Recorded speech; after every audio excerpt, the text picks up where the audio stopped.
Vamos ver aqui a Ordem Cósmica e os Sete Pecados em Fullmetal Alchemist do mangá Etnon, um videozinho de um ano atrás.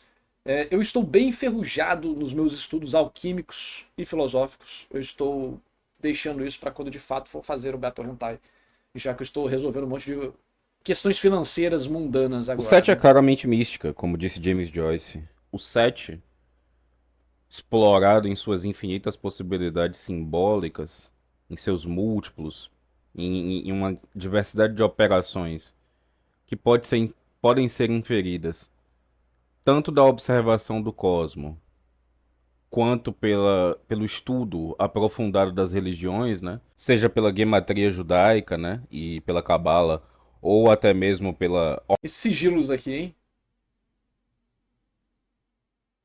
Esses sigilos aí, essa cabala aí, tem até o Daat aqui no meio, pô. Tem até o Daat aqui no meio para fazer uma sacanagem com as clip-off. Ordenação cósmica das religiões babilônicas, por exemplo, em que você tem muito bem disposta nos primórdios todas essas questões de organização do cosmos em reflexo da ordem celeste, né? E essa ordem celeste inferida a partir de um mito cosmogônico. Acho que a ideia dos planetas, né, ajudou muito a manter a variação numérica em um ponto específico em comum para muitas pessoas, né, para muitas civilizações. Tudo bem que pode variar de uma para outra, até como que a gente classifica um planeta, se tem os planetas clássicos, se tem os planetas científicos, mas acho que acaba sendo uma janela específica, né, de um número interessante que acabam se refletindo em vários elementos socioculturais da humanidade, né, e simbólicos também. Então você dispõe, por exemplo, as tábuas que contam a epopeia de Gilgamesh em 12. Eu vi a tábua. Eu fui lá no Museu do Louvre, não sei se era a original ou se era uma cópia de museu, que tem que ser totalmente perfeita, né, igual. Mas eu achava que era grande, eu fiquei andando, tentando encontrar. Cara, um negócio desse tamanho. Um negócio, pô. É o tamanho de um prato de comida, assim. Por conta da percepção astrológica, né? Do estudo astrológico da ordem dos astros, né? Você reflete os 12 signos na estrutura da narrativa da epopeia, que vai ser, por conseguinte, a estrutura que vai dividir a cidade antiga de todos esses povos, né? Você vai dividir a cidade babilônica, a cidade-estado babilônica, em 4 quadrantes de 3 funções alocadas a cada um desses quadrantes, né? Então você vai ter o 4 e o 3, 4 vezes 3, 12. E esse número 12, ele vai dizer respeito justamente. Mas eu acho interessante, né, a questão de, tipo, constelações. Eu tava pesquisando isso recentemente, e as constelações gregas, elas não são, entre aspas, originais, né? Não foram os gregos que organizaram as constelações dessa forma. Deixa eu ver quem que foi. Eu acho que foram os babilônicos. Deixa eu ver aqui.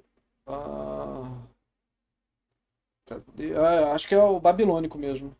Os primeiros horóscopos da história surgiram na antiga Mesopotâmia, especialmente entre os povos da Babilônia, por volta do século V a.C., embora as observações do céu sejam ainda mais antigas, desde 2000 anos antes de Cristo.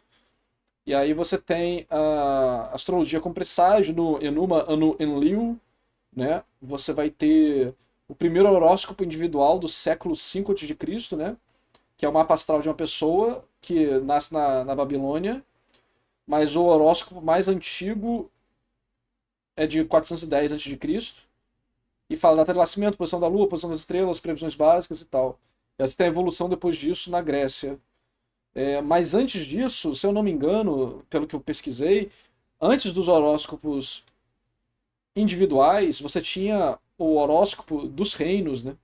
Os horóscopos eram usados para identificar o destino dos reinos, dos países, vamos dizer assim, né? Daquela região. E aí depois você vai ter o horóscopo para os reis, e aí depois o horóscopo para as pessoas.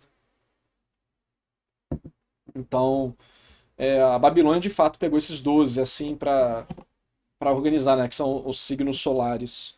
Então a cidade acabar se representando isso de alguma forma é interessante porque no mundo antigo, né, o microcosmo é um reflexo do macrocosmo, né? Então você vai encontrar vários elementos. que vão seguir algumas proporções, tamanhos, números, porque é simplesmente como se fosse um fractal, né? Uma manifestação desses conceitos maiores dentro de uma sociedade menor, de uma região menor e tal. 3, 4 vezes 3, 12. E esse número 12, ele vai dizer respeito justamente a uma outra variação do número 7, né? Se você for ver bem, tudo isso vai estar contido na gênese do número 7, que vai ser o número da perfeição, né? Fundamentalmente o número 7, ele vai ser o número da Aí perfeição. ele falou que está contido no número 7 porque você falou 4 vezes 3, 12. Mas se você vai para. Dependendo do tipo de numerologia que você está fazendo, né? De. Fã de One Piece vai saber disso, né? Que eles ficam fazendo matemáticas para justificar como o Oda é gênio. Mas 4 mais 3, né? 4 mais 3, 7. E aí, dependendo de como você vai usar isso em numerologia, você tem desde geometria sagrada até geometria, porque no hebraico, número e letra são a mesma coisa. Então você faz as misturas aí. Perfeição cósmica, né? Deus criou o mundo em 6 dias e descansou no sétimo, né? O 7 ele vai ser refletido nas cores do arco-íris, ele vai ser refletido nas cores dos 7 planetas na heráldica, ele vai ser refletido nos dias da semana, ele vai ser refletido na soma entre as 3 virtudes teologais, né? A fé, a esperança e a caridade, e as 4 virtudes cardeais, né? A prudência, temperança, justiça e força, né? E no fundo, o 7 ele é o produto do 4 e do 3, porque o 4 vai ser o número das revoluções do mundo material, né? É o número dos ciclos, né? É o número 4 estações. dos 4 elementos, é o número das 4 estações, né? É o número das 4 fases da Lua, dos 4 ciclos lunares. Ciclos lunares esses que vão ser sempre, vão ter a duração sempre de 7 dias, né? Vão ter a duração sempre de uma semana. Então você vai ver todas essas infinitas combinações, né, do número 7, e ele vai se tornar por excelência o número mágico mais poderoso de todos, né? Nos estudos da Cabala, existe inclusive a analogia entre o número 7 referenciando-se aos 7 planetas, né? Referenciando-se a isso que a gente chama de ordem caldaica, né? A ordem intuída por Caldeu, como sendo a ordem cósmica, né, do universo efetivamente. Mas isso é matéria para outro vídeo. Mas na Cabala você vai ter também a analogia entre esses 7 planetas, porque os 7 planetas eles vão ser fundamentalmente a intuição que a gente tem do 7 no cosmos. Até porque o 7 na numerologia também é o número anterior ao infinito, né? Você pode dizer que é o último número antes do infinito. Seria o 7, porque o 8 vai representar, né? Você pode usar para representar o infinito. Então é o último número real, talvez, né? Dá para também ter uma brincadeira disso aí no meio. Porque os 7 planetas eles vão ser fundamentalmente a intuição que a gente tem do 7 no cosmos, através do entendimento de que esses planetas eles são as sinalizações da ordem do céu que vão se refletir na Terra, né? Então você tem a ordem do céu através dos 7 planetas, como nossa pista visual, né? Nossa pista passível de estudo, e a pista terrestre que vão ser os 7 metais, né? Mas ela vai se repetir de várias outras maneiras, né? Porque da mesma forma você tem os 7 chakras, né? Da mesma forma que você tem os 7 chakras, você tem um entendimento de que o corpo do homem ele reserva também essa estrutura. Você consegue dividir, por exemplo, nas posições através da coluna vertebral, né? Você consegue intuir mais ou menos através de 7 pontos. E dentro da Cabala, você tem essa analogia entre os 7 planetas, entre o número 7, entre essa soma do 4, que é o número dos ciclos cósmicos materiais, e o número 3, como sendo o número do céu, né? É o número da tríade, da trindade, né? É o número da metafísica tríplice da alquimia, né? O enxofre, o mercúrio e o sal, né? Então o 3 ele é fundamentalmente o número da metafísica, né? É o número do céu. E o 4 é o número da Terra. Então, no encontro entre esses dois números, você tem o número. Você pode falar que também o 3, além de ser um número do céu, né? É um número, também é um número místico, mas acaba representando vários outros elementos também, né? Como a unidade familiar, né? O pai, a mãe e o filho. Que é um elemento conceitual, né? O elemento de família conceitual. Que seria um dos motivos da humanidade continuar a permanecer para sempre, né? Você tem você procria, deixa seus descendentes, continua mantendo a espécie e você cria o conceito de sociedade a partir da família, né? Então é um número, de fato, que pode representar muitos elementos abstratos, filosóficos e de significado, né? Porque a família é um dos significados primordiais para as pessoas continuarem vivendo, né? É o sentido, ter o filho é o sentido biológico das pessoas, mas também é o sentido que não é só limitado a isso, né? Todo mundo fala que ter filho é uma experiência inigualável, né? Tipo, é o propósito de estarmos aqui, não só biologicamente, mas também de você sentir o verdadeiro amor, né? você pode sentir na vida. Um amor maior do que o amor romântico que você tem pelo seu parceiro, e um amor maior do que você vai ter até pelos próprios pais. O amor que você tem pelo filho. Então, realmente é um número que dá pra brincar com muitas coisas. Número 7, né? E esse 7, ele vai dizer respeito também, dentro da Cabala, às analogias com os anjos, né? Para estruturar basicamente essa correlação entre a função cósmica dos anjos, ou seja, entre a organização das esferas celestes, refletidas nos símbolos que são os planetas, né? Então o Sol seria Miguel, né? Que seria o equivalente ao Zênite, né? Ele seria basicamente o ponto mais elevado de todos, né? E ele seria uma representação dessa vontade de iluminar o mundo. A Lua seria o equivalente a Gabriel, né? Que seria fundamentalmente a força da esperança e dos sonhos, né? E seria o Nadir, né? A lua representante clássica do mundo onírico, né? Ou seja, seria a estrela mais baixa. E no eixo entre Miguel e Gabriel você tem a divisão entre os outros planetas, né? Mercúrio seria Rafael, Vênus seria Amael, Marte seria Samael, Júpiter seria Zacariel e Saturno seria Orifiel. Da mesma forma, você estrutura os dias da Samael também é o nome de um demônio dos Clipoff, né? semana com base nessa hierarquia, né? Então você tem o domingo do Sol, a segunda da Lua, terça é o dia de Marte, quarta é o dia de Mercúrio, quinta é o dia de Júpiter, Sim. sexta é o dia de Vênus, sábado é o dia de Saturno, né? Claro que a Sim, então, lembrando que aqui em português isso se perde, mas em outras línguas você tem essas brincadeiras de nome, vamos dizer assim, né? E no taoísmo você vai ter os dias dos elementos, né?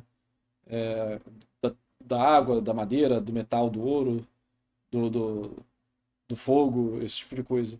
Que vai vir de referências muito próximas, não é a mesma coisa, mas dá pra ver que eles partem de alguns princípios filosóficos parecidos. analogia fica muito mais clara com os nomes em inglês, por exemplo, porque eles preservam essa estrutura da hierarquia baseada nas analogias entre os deuses e os astros, né? Então, Sunday, Monday, Tuesday, Thursday, né? Etc. Friday, Saturday. Você lá vai ter muito mais claramente os radicais, né? Correspondentes aos elementos dos astros, né? Sun, Moon, Taurus, né? Friday, por exemplo, vai ser correspondente a Frida, né? A Frigg's Day, né? Que seria o equivalente ao dia de Vênus, né? Saturday seria É o a equivalente ao dia de mistura, né, com os nórdicos e tal. Saturno e por aí vai. Na língua portuguesa isso não se preserva, mas ainda assim as qualidades são preservadas porque a ordem cósmica continua sendo dividida entre os 7 dias da semana. Nisso você consegue intuir muito claramente toda essa ordenação cósmica e esse fractal, né, de repetições do número 7 através dessas múltiplas analogias, né? O mesmo vai acontecer em relação às virtudes, o mesmo vai acontecer em relação aos próprios sacramentos da igreja também, né? Você vai ter essa equivalência entre a lua em relação ao batismo, né? Mercúrio em relação à crisma, né? Vênus em relação ao casamento, Sol em relação à comunhão, à Eucaristia, né? Porque a hóstia ela vai ser o símbolo do próprio Sol, Marte em relação ao sacramento da confissão, Júpiter em relação ao sacramento da ordenação e Saturno em relação ao sacramento da extrema unção. Então você vê isso com muita clareza, toda essa estruturação da ordem cósmica. Da mesma maneira, você consegue ver isso acontecendo na analogia dos A gente nem chegou em Fullmetal Alchemist, tá? O vídeo é sobre Fullmetal Alchemist. 7 pecados capitais e dos 7 planetas, né? Em que você vai conseguir enxergar o prisma nefasto desses planetas, né? Porque todo símbolo é carregado de um sentido dúplice, né? Ele carrega em si mesmo o seu sentido frontal e o seu oposto, né? Também tem Arcontes, né? Tem algumas correntes do ocultismo que identificam os planetas como agentes, né? Representações de agentes ou agentes mesmo, né? Se você quiser brincar de conspiração aí, cada planeta tem uma vibração específica, né? E aí tem uns experimentos bem interessantes em relação a esses planetas, os sons que eles fazem e o símbolo que esses sons geram. Isso é muito legal.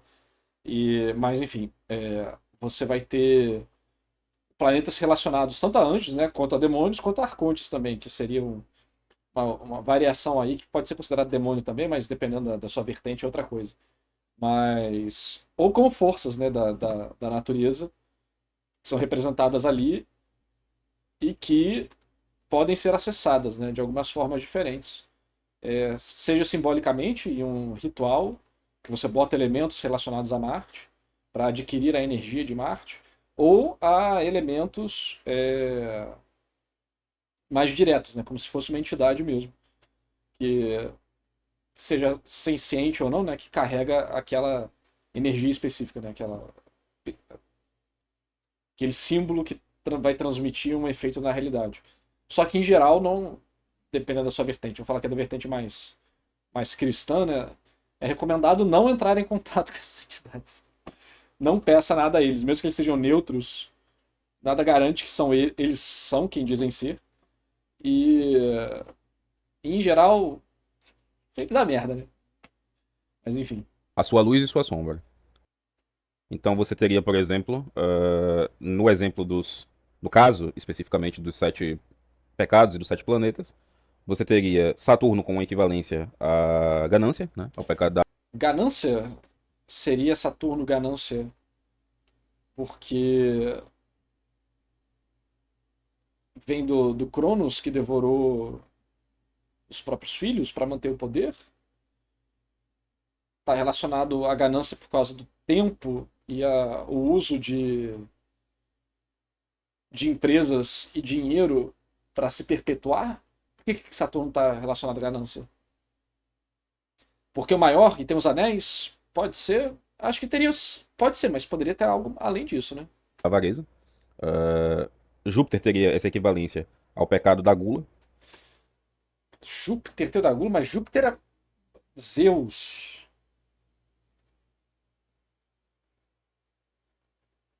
Saturno é da agricultura também, por causa do tempo, né? Deve ajudar a marcar alguma coisa. Júpiter é maior, por isso é da gula? Não, a forma que Zeus comia é mais de luxúria do que de gula.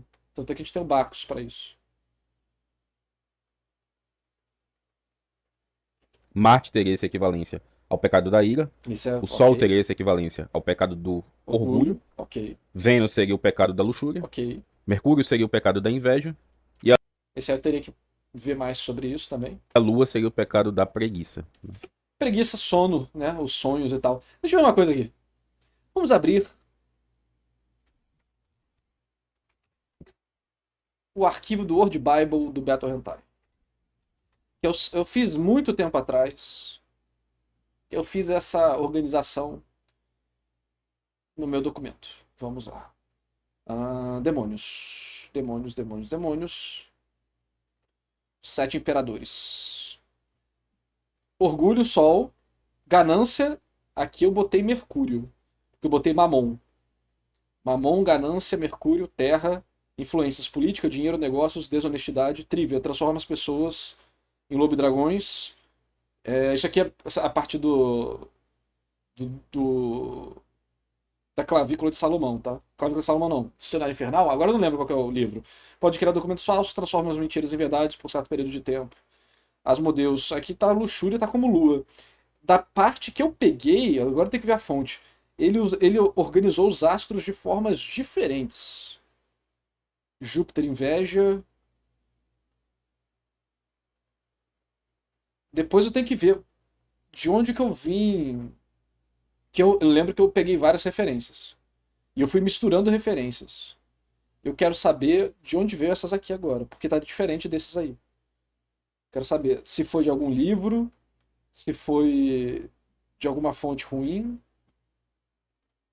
E se a gente for usar a narrativa do Fullmetal Alchemist, por exemplo, para delinear como que tudo isso acontece, como que a poética em torno desse aspecto nefasto de cada um dos planetas é demonstrado, fica muito claro, por exemplo, né? No caso, isso não é uma inversão de simbolismo, apenas outra crença de outra cultura, não. Quando a gente tá falando de inversão de simbolismo, é coisa moderna, basicamente. A gente não tá falando disso aqui, não. É porque, assim, você vai encontrar elementos muito similares em várias culturas sobre os mesmos elementos, tipo o Sol representar orgulho.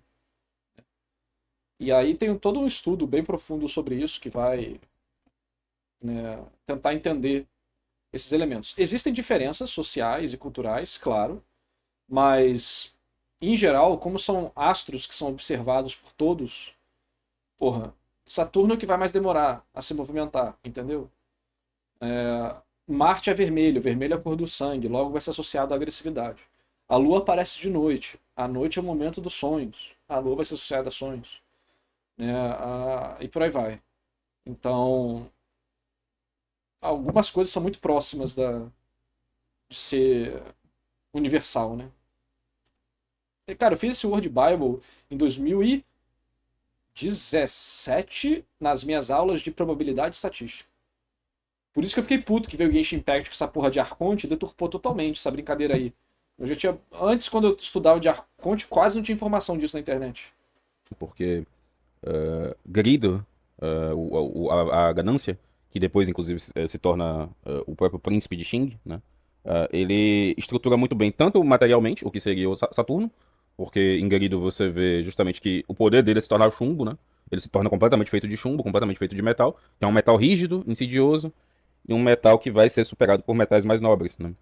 Tanto que ele é morto por Marte, né? Que seria a Ira, que seria o King Bradley. E esse aspecto nefasto, né, de Saturno, esse aspecto da avareza, ele é um aspecto que tem muito a ver justamente com essa da rejeição à ordem, né? Com esse aspecto da rejeição, do excesso de individualismo, né? Da rejeição completa ao Estado, né? À igreja, às instituições, à comunidade, né? Chumbo, não é acabou que ele tá falando dos elementos clássicos. Perceba que a cor é a mesma do chumbo. É isso, entendeu? É simbólico, não é literal. Aqui a discussão é simbólica e não literal. Então Grido, ele é efetivamente no Fullmetal Alchemist o rebelde, né? Ele é o homúnculo da rebeldia por excelência. Ele é o homúnculo da individualidade. Ele é o homúnculo da materialidade, da ganância e da obtenção da pedra filosofal para propósitos mesquinhos. Por outro lado, Marte representa justamente esse aspecto nefasto do Estado, né? Ele é como se é a representação do imperador romano corrompido, né? Como se ele fosse Nero, por exemplo.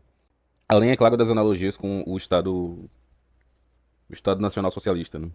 Que são muito auto-evidentes na série, e, portanto, por isso mesmo ele é chamado de Führer, né? Ah, por outro lado, você tem na Desde que ano o Gula, Battle Hentai tá em produção? O Battle Hentai, como vocês conhecem, está em produção desde 2024, mas o cenário do Battle Hentai está em produção desde 2017, 2017. Porque o Battle Hentai é uma história específica dentro de um cenário maior que eu estava já escrevendo e fazendo outras coisas. Que o nome é, o nome de projeto é Paradise Lost, que é inspirado no livro Paraíso Perdido e tal. é muito bem delineado esse aspecto poético do Júpiter, porque Gula, ele é o homúnculo das grandezas, né? Você percebe que a gula dele, que por mais que ele seja representado como esse homúnculo, que não se contenta nunca, que nunca está saciado, você vê que o interior do Gula, quando o Ed e o Wall e o Envy são devorados, ele funciona basicamente como uma espécie de antiquário, né? De tudo que já foi devorado, de todas as grandezas, de todas as formas geométricas, né? Porque Júpiter, inclusive, ele é o planeta que está associado, na analogia que os cátaros fizeram dos sete planetas com as artes liberais. Cátaros foram um grupo de pessoas, um povo que era muito gnóstico. Júpiter é associado com a geometria, né? Ele é o planeta das grandezas, né? Ele é o planeta das grandezas espaciais, efetivamente. Então você vê isso muito bem representado também na série, né?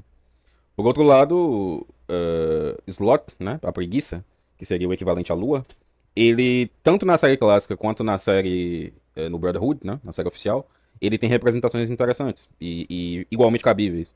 Porque Sloth seria justamente o aspecto nefasto da Lua, que seria esse aspecto da letargia, né, da apatia para o bem, né, dessa relação muito profunda com o inconsciente, com estados anímicos, né, é aquele estado de espírito em que a vida em família pareceria, por exemplo, se assemelharia a uma prisão, né? E geraria uma certa apatia. E você vê que a mãe do Ed é o homúnculo que representa esse estado de apatia, né? Esse É estado uma coisa que está rolando muito hoje em dia, inclusive. de pouco cuidado com a família, né? Essa indolência. Então, ela representa isso no Fullmetal clássico. E no Fullmetal Brotherhood, o Sloth, ele é o homúnculo. Ele só pode ser confrontado por uma solução familiar, né? Por um encontro familiar, né? Então é a família da Izumi e os Armstrong, né? Que tem que dar conta dele. E aí você meio que tem essa resolução dos conflitos familiares dentro da série. Então o simbolismo também está muito bem preservado. Por outro lado, o Envy, que seria o Mercúrio, ele é o mais claro de todos, né? A Porque Mercúrio é moldável, né? É disforme. Então faz sentido. a inveja é justamente esse desejo da inconstância, né? Essa vontade de ser outra coisa que não a si mesmo, né? Então ele é a criatura mais flexível de todas, que tem uma essência subdesenvolvida, né? A essência do Envy, ela é fundamentalmente raquítica, né? Pequena. Ela é uma essência penosa, né? Per si. Então, você vê que ele tá sempre se transformando em outras pessoas, etc. E ele tá meio que sempre O se quanto divertindo. disso Arakawa pensou? Eu digo que provavelmente tudo. Porque a gente vê a Kabbalah na árvore da verdade. O estudo sobre a alquimia em geral exige você ir atrás dessas coisas. Porque a alquimia é, vamos falar de forma chula, assim, a junção da química, da biologia com a filosofia, né? E o ocultismo. Então, a criação dos homúnculos e tal. Então, provavelmente ela pesquisou tudo isso aí mesmo. Com essa maleabilidade da natureza humana, né? É uma crueldade muito tipicamente mercurial a que esse personagem carrega. Lust, né? Que seria o equivalente a Vênus, ela é bem autoexplicativa, né? Ela é uma personagem que talvez seja, inclusive, a mais subdesenvolvida deles, né? Ela é uma personagem que talvez os dilemas dela sejam até mais bem clarificados no Fullmetal clássico, porque lá você percebe que ela acaba sendo uma espécie de componente feminino, erótico, que no fundo inveja o que Slot tem, né? Que eram filhos, né? Ela tem um certo trauma familiar mal desenvolvido. Um trauma familiar mais doloroso, né? Que faz parte do destino de todas essas mulheres ultra sensualizadas, né? Que acabam não conseguindo forjar uma família. Embora muito, no mais das vezes na modernidade elas estejam muito condicionadas a viver uma certa apatia, né? Elas estão bem presas nessa indolência e nessa arrogância suprema, né? E por fim, o Pride, né? Que seria o equivalente ao pecado do sol, né? Ele é o pecado solar por excelência. Ele é associado na série como esse pecado original, né? Como o aspecto do pecado que o pai dos homúnculos, que seria aquele Rebes, né? Aquele andrógeno, o produto final, né? Dessa perfeição, por assim dizer, que é o encontro que é a evolução de todos esses metais, ele é o homúnculo que está mais intimamente relacionado à fonte, né? Ele é o homúnculo que está mais intimamente relacionado ao pai. Embora ele não seja um personagem também que eu acho que seja tão bem explorado assim. Mas eu acho que a narrativa faz um trabalho bom o suficiente em ilustrar pelo menos como que essas criaturas funcionam num conjunto. Nessa representação de que todas essas sete, elas meio que ilustrariam essa situação do estado corrupto, né? Dessa condição da ordem cósmica pervertida, da ordem cósmica marcial, da ordem que substitui o lugar do Sol pela liderança de Marte, né? Então seria uma liderança fundamentalmente extraída de suas origens filiais, né?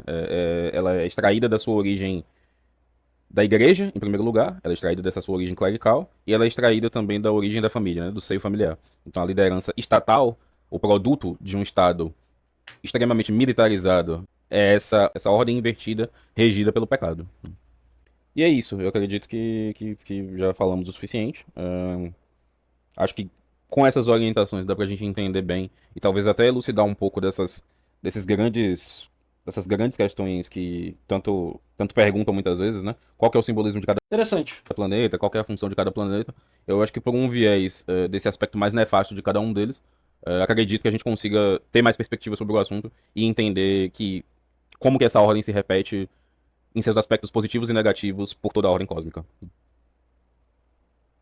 Deu pra gente discutir muita coisa. Os caras manjam muito. Pena que o conteúdo deles não é tão acessível assim, né? A parada é que você já tem que ter um certo entendimento e aí procurar. Eles não são vídeos feitos para ser consumido no YouTube da forma que normalmente a galera faz, né? Então acaba sendo um negócio mais nichado, né?